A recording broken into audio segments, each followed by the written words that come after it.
Michael B. Jordan. Bam. No ad. What's up, GQ? It's Michael B. Jordan, and these are my iconic characters.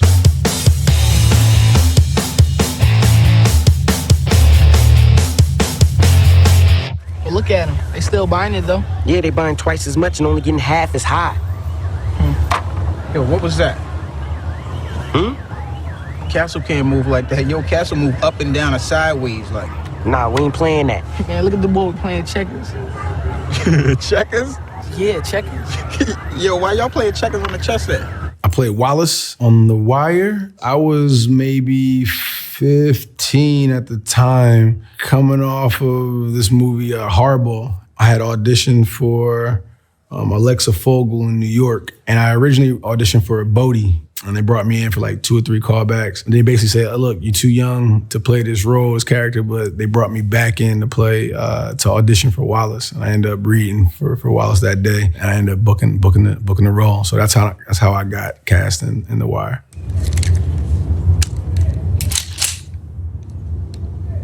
Cast members were dropping like flies, you know, from week to week. At some point, you just like skim through the script just to make sure your name, you know what I'm saying, was still at the end of the script, like you made it through the whole episode. And I remember getting, you know, a script, and I was just reading through, and I just saw that he got killed, and oh man, I was devastated, you know what I'm saying? And then you get like the infamous knock from David Simon on your trailer door, and he rolled up in there and was like, basically said, we love you, everybody loves you, the audience loves you, which is why we got to kill you. And that's pretty much what he told me. At the time, that was the longest I've ever worked on a show with, you know, with the same people. So it became a family, you know, the rest of the cast were family and the crew. 15 years old, you like, oh man, like, what do I do now? What's next? And I was really, really sad at that time. I think it was incredible. The Wire opened up so many doors for me. I think at the time when the show was coming on, when it was on air, you know, it wasn't as popular. And every season, I think the first 2 or 3 seasons, it was supposed to get canceled. And then finally, I think after season 3, they read up for like 4 and 5. And then that show didn't even really get crazy recognition until I was already off the show. But when I would go audition for things, casting directors and, you know, executives and producers and things of that nature, that was one of their favorite shows. So it definitely showed me a lot of love in future projects. And yeah, it definitely paved the way for me big time. I would love to see that just remain, you know, without a reboot, without a recast, any of that stuff. Just leave it where it is. I mean, maybe I'm biased because I'm a part of it, you know what I'm saying? I don't want to see The Wire rebooted at all. When they reboot shows, it just gets 10 times fucking worse. So like, look at the, I was about to say the Fresh Prince of Bel-Air. Did they do that? They did the Fresh Prince of Bel-Air? But it was the one they turned to a cartoon, bruh. That shit was ridiculous, bro. Like, what the fuck was that, bro? That shit was ass. When they reboot shows, it just gets 10 times worse. I ain't gonna lie to you.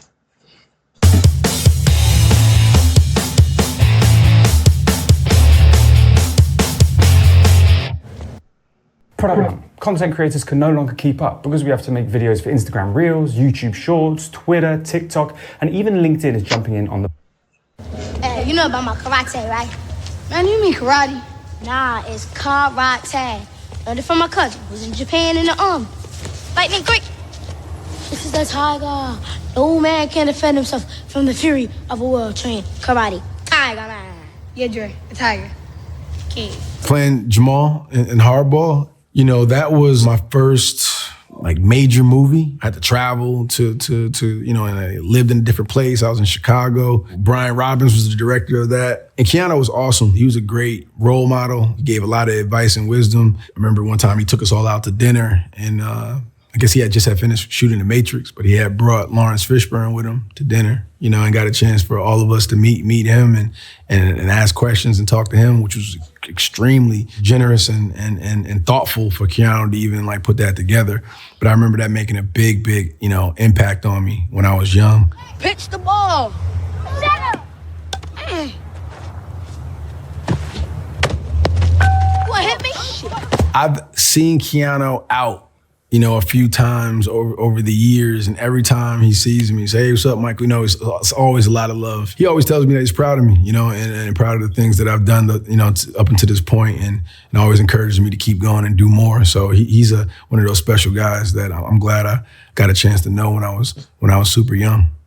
And yeah, that was just the beginning for me, you know, that kind of another one of those projects that kind of kicked me off and put me in the right direction. Yeah, I mean, that's where I met one of my best friends, still in Brim, you know, Stilo. And he was one of the kids on the baseball team, one of the local kids that got casted as the rest of the Cucumbers. And it, you know, started off as a, you know, competition, you know what I'm saying? It was like, we all had afros at the time. He had a crazy fro, you know what I'm saying? It was like whose hair was longer, like everything was a competition, you know, who's the better hooper, video games, all that stuff. So that was like one of my, you know, earlier, you know, friendships, you know what I'm saying, that kind of lasted the test of time. And, you know, we still, you know, best friends to this day.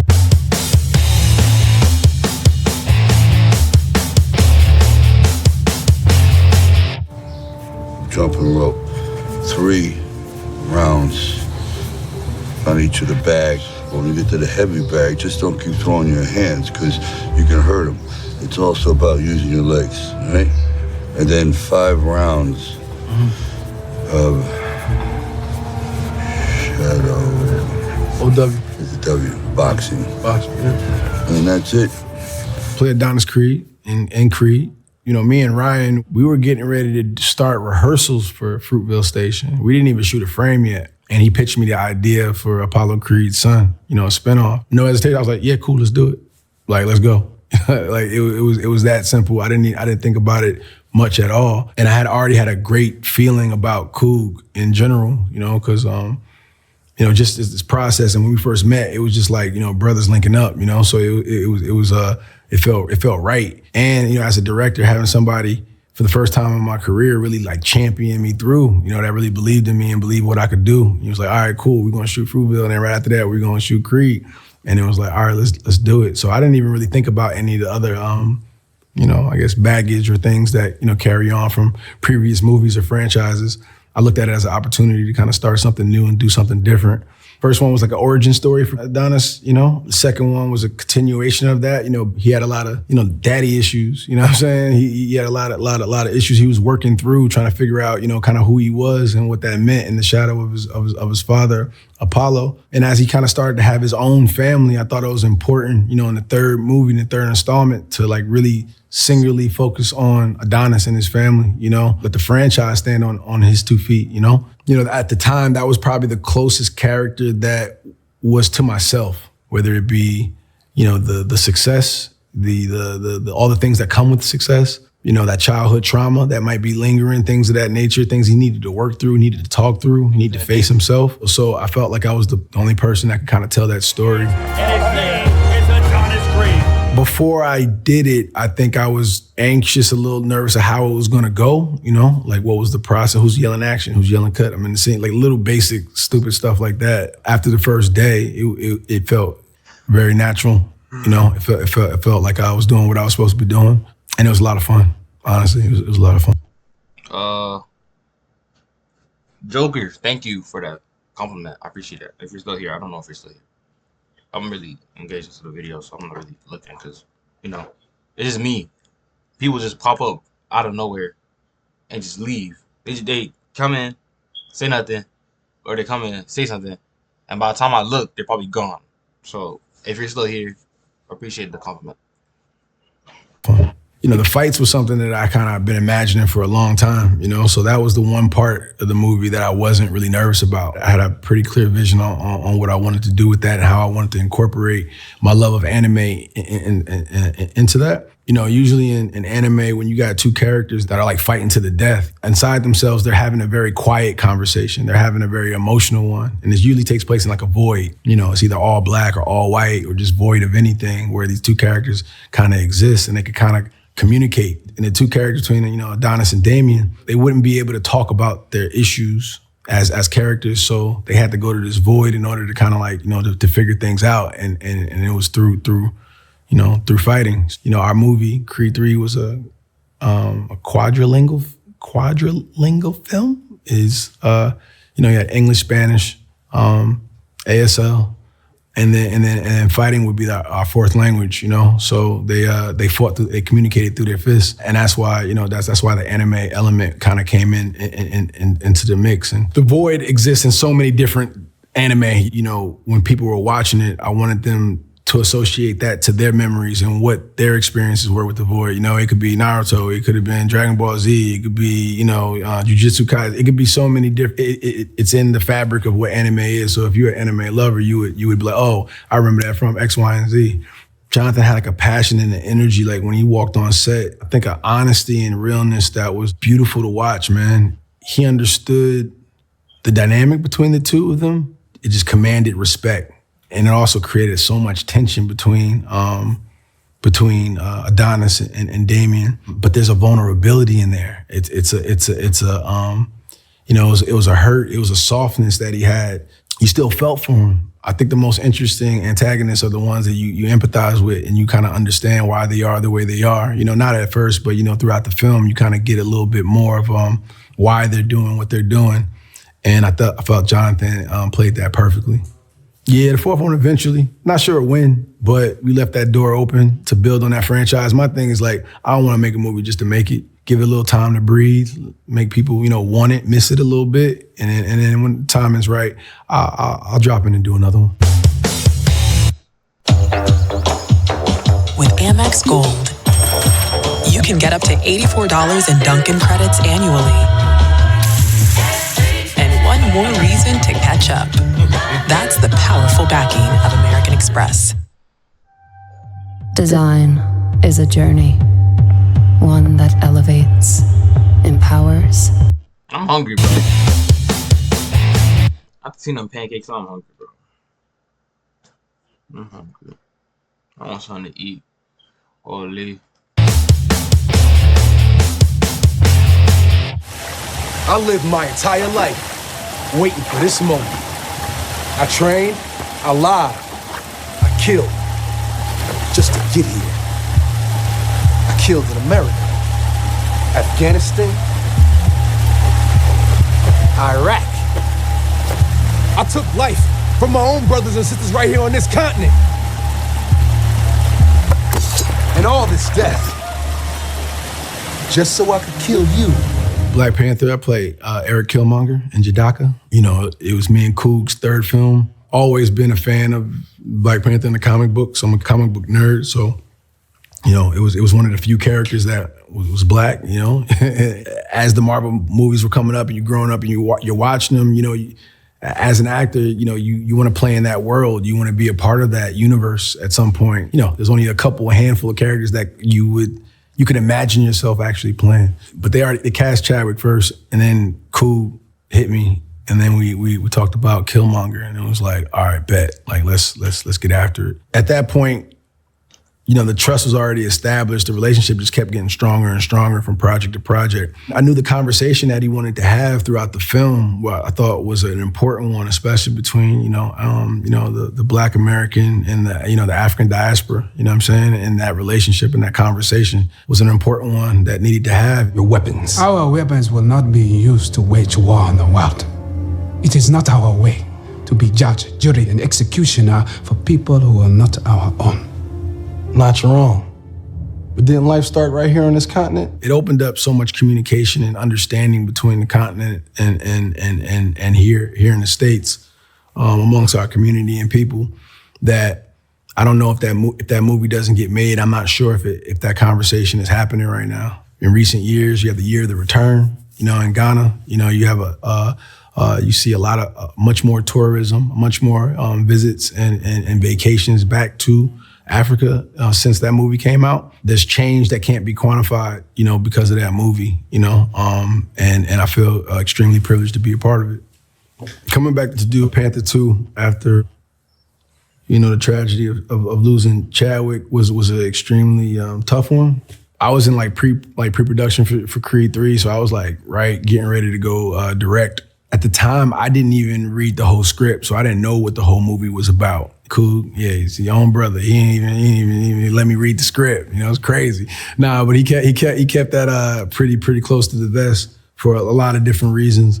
So I was just as excited as everybody else, you know what I'm saying, to watch the movie at the end to kind of see what he did with the whole thing, to be perfectly honest. But it meant a lot to the cast. You know, I think the short time I was there, and obviously, you know, the cast is extremely tight and we all speak, you know. It felt like we were all doing it for Chadwick, you know. We did that movie for him. It's about 2 billion people all over the world that looks like us, but their lives are a lot harder. Wakanda has the tools to liberate them all. Killmonger represented a side of a conversation. You know, I feel like, you know, Black Panther and Killmonger, you know, love their people and their country like more than anything. You know, they just had two different ways of going about getting it done. As a guy who never went to like acting school or, you know, and like, you know, never took any real, you know, lessons or, you know, anything like that, my approach to acting is always trying to make things feel as real as possible to me. And, you know, a character like, you know, Eric, who didn't really experience a lot of love throughout his life, spent a lot of it alone, and always had like a mission that he wanted to kind of accomplish. You know, while I was making that movie, I kind of like played into that a bit, kind of stayed a little bit isolated to myself, didn't really allow myself to get too emotionally connected to much of anything. So coming off that, you know, I didn't have a lot of, you know, there was no playbook to like, you know, how do you get back to being, you know, more of yourself, you know? So I kind of, you know, went through that process. Therapy helped out a bunch, being around family, you know, being of service to people that you love and care about, just being present. And that was a big lesson for me to learn at that point during my life and career. So now I know what I need personally to get out of characters if I have to. Yeah, that was an experience for me for sure. The Veil Smart Toilet, where every detail creates an experience beyond the expected. Design changes everything. Only from Kohler. When I go into Canva, I'm able to focus more on just creating the video.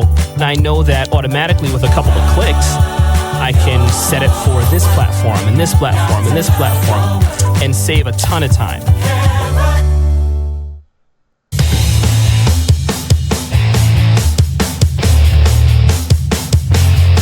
We played freeze tag today. Really? Did you win? They couldn't catch me. Think you fast, huh? Think you faster than Daddy? Really? What's that? I played Oscar Grant in Fruitvale Station. It was the first time that, you know, I got offered to play a leading role. I was still unsure a little bit or figuring out like what kind of like career I was gonna have, what type of actor am I gonna be? Is it a character actor? I'm only in ensemble movies, like, but now like I wanna see if I can actually carry a film. So that was the first one. It also opened up a lot of doors for me. You know, that movie meant so much to so many people, you know, around the world, but specifically to the community of Oakland and his family, you know, and his friends who lost Oscar. You know, that's how I got to know Oscar, was through the people that knew him the best.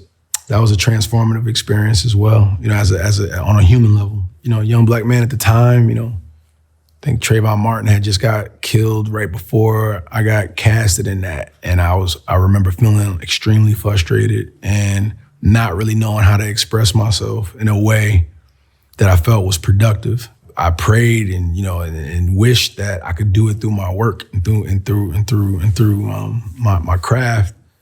And I was just coming off of Chronicle at the time. And then Coog reached out, got the script to me, and I just knew that was kind of meant to be, because it was just the way I was feeling as a person. You know, that was like my way to you know, say what I had to say.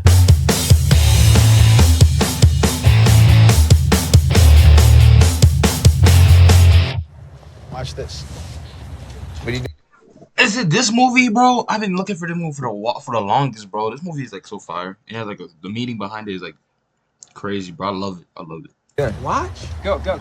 This the one with the superpowers. This is the one with the superpowers, right? There's the 3 dudes, superpowers, only black dude. Wait, is Fantastic Four on that motherfucker?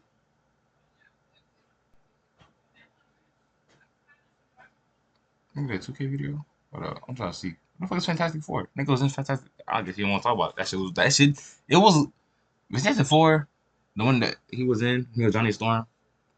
It was cool. It wasn't bad. It was cool. It was all right. There's better Fantastic Four movies, but like the one, not the very first. It was like the second one. Okay, so was it 05? I think it was like 05. There was like 19, then it was 05, then it was 15, and then there's one coming out now. It's like every 10 years.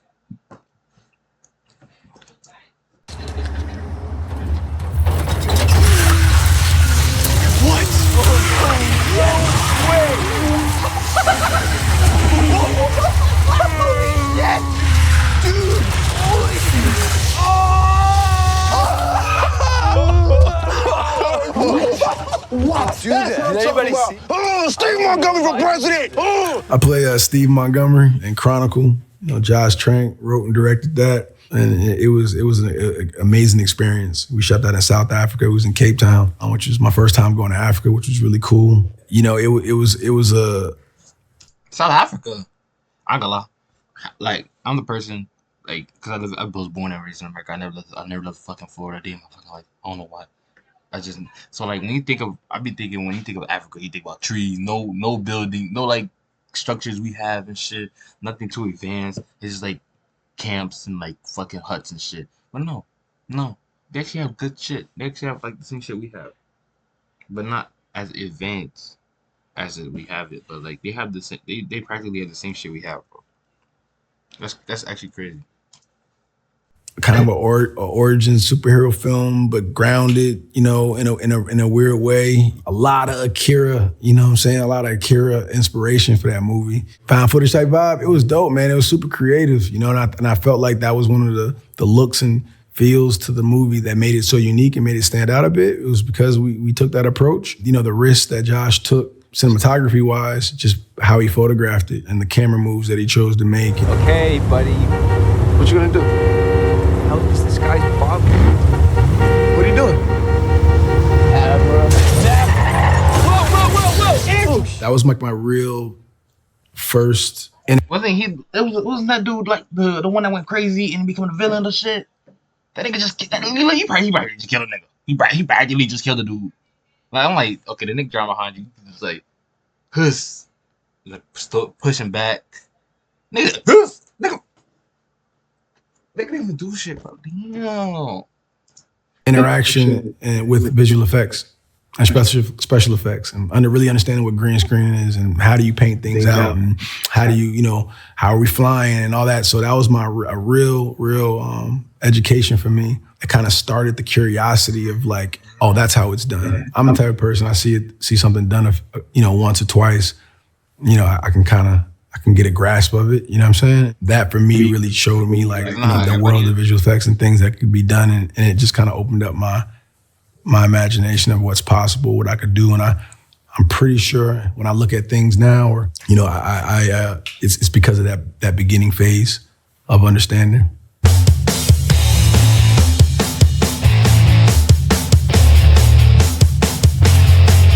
You're a Harvard lawyer who's moved to Alabama. You know, you start taking on all these capital cases. You know, people just want to know what your intentions are, I guess. We're just trying to give legal assistance to people who can't afford it. Well, legal assistance is one thing, but trying to put convicted murderers back on the street is something else entirely. Play Brian Stevenson, you know, the honorable, the legend, doing God's work. Brian Stevenson is an incredible person. I feel like it was a story that needed to be told. You know, I try to choose projects, you know, a balance of things. I always wanted to make sure I'm doing something to push the culture, you know, being disruptive in my own way, trying to get people to think differently, and to empathize with people. You know, working with Jamie was incredible. You know, and Brie Larson, she was great. Destin was a phenomenal director. We had a great crew and cast, and just the whole family, that whole team to make it that movie was really, really, truly special. So that one is close to my heart also. Why is everyone spiraling over YouTube banning ad blockers? Like, chill guys, just use Pi. It's a free Chrome extension and it basically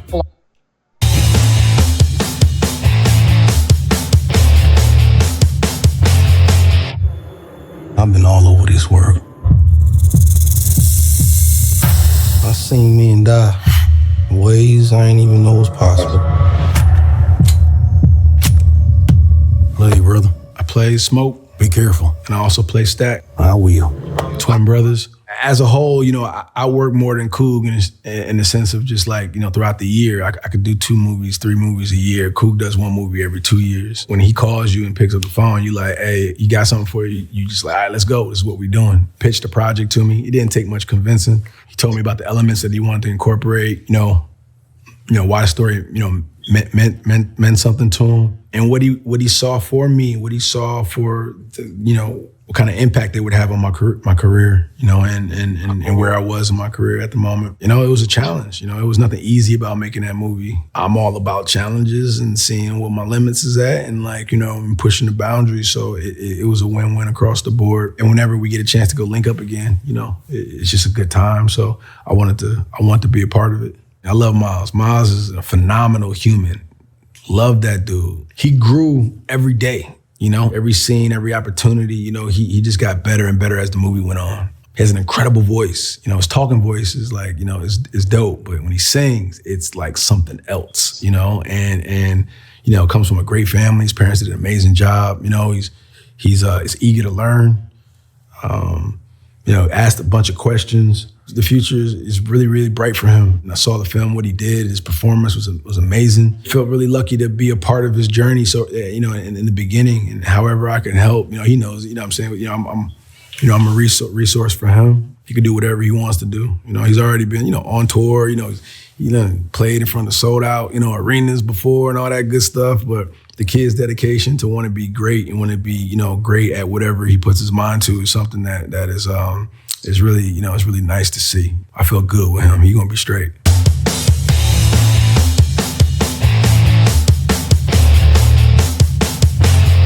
Self is strength.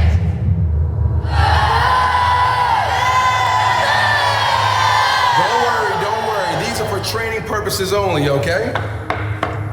Now, have any of you guys ever seen one of these bad things for real? No! We burned almost every physical book in the country. So by the time you guys grow up, there won't be one book left. If you're familiar with the novel and the book, it's so crazy how life imitates art, art imitates life. The cycle that we're in, because that movie is so telling to the times that we live in today and the things that are, trying to be put in place.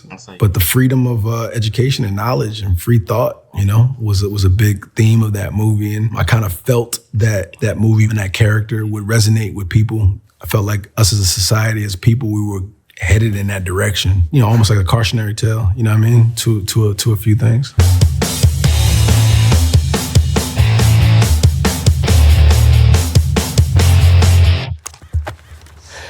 Can I do this? Wait. Can you do what? Friday night. I know how bad you want Five Nights at Freddy's on the hot team. I can feel it. How bad you want to beat Dylan. I don't think I'm the guy that can give it to you. Howard, baby. QB1.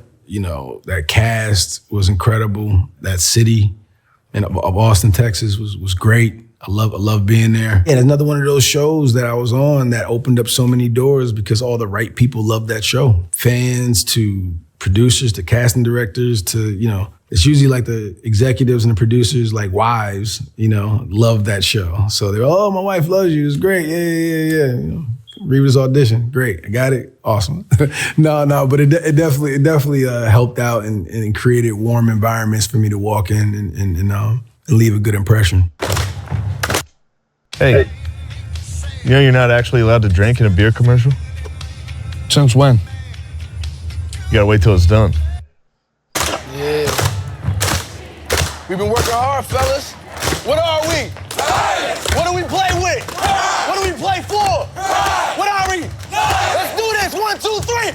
That show really taught me the fluidity of improv, guerrilla shooting. It felt like making an indie. Cameras would be moving all the time. Pete Berg would be yelling in the back while we're in the middle of the scenes, not yelling cut. It took away the preciousness of filmmaking. I had this relationship with production in a way that felt very professional and strict and, rule and this and that and everything had a place. And I went down Texas and we threw all that shit out the window. And it was like, improv, all right, throw a camera up here, throw a light up here, we're shooting, let's do it. Wrong sound, all right, we'll get that later. It was really just taught me of like, by any means necessary, get the shot, and get what you need to get. That kind of appealed to me because it's kind of like how I am as a person. It's very whatever it takes. Like it was like egoless filmmaking in a way. It was dope.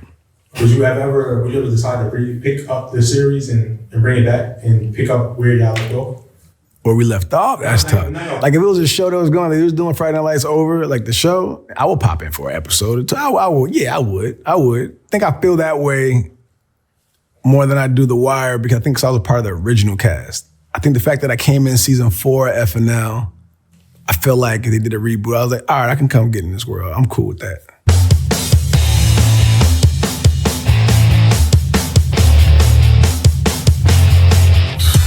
Hey, you know this is only the beginning, right? Let's get it. We made it, man. Orange juice? Yeah, it was dope. I mean, I'm being a fan of, the NBA, playing NBA 2K, the My Player and everything. The fact that I was in the game, that was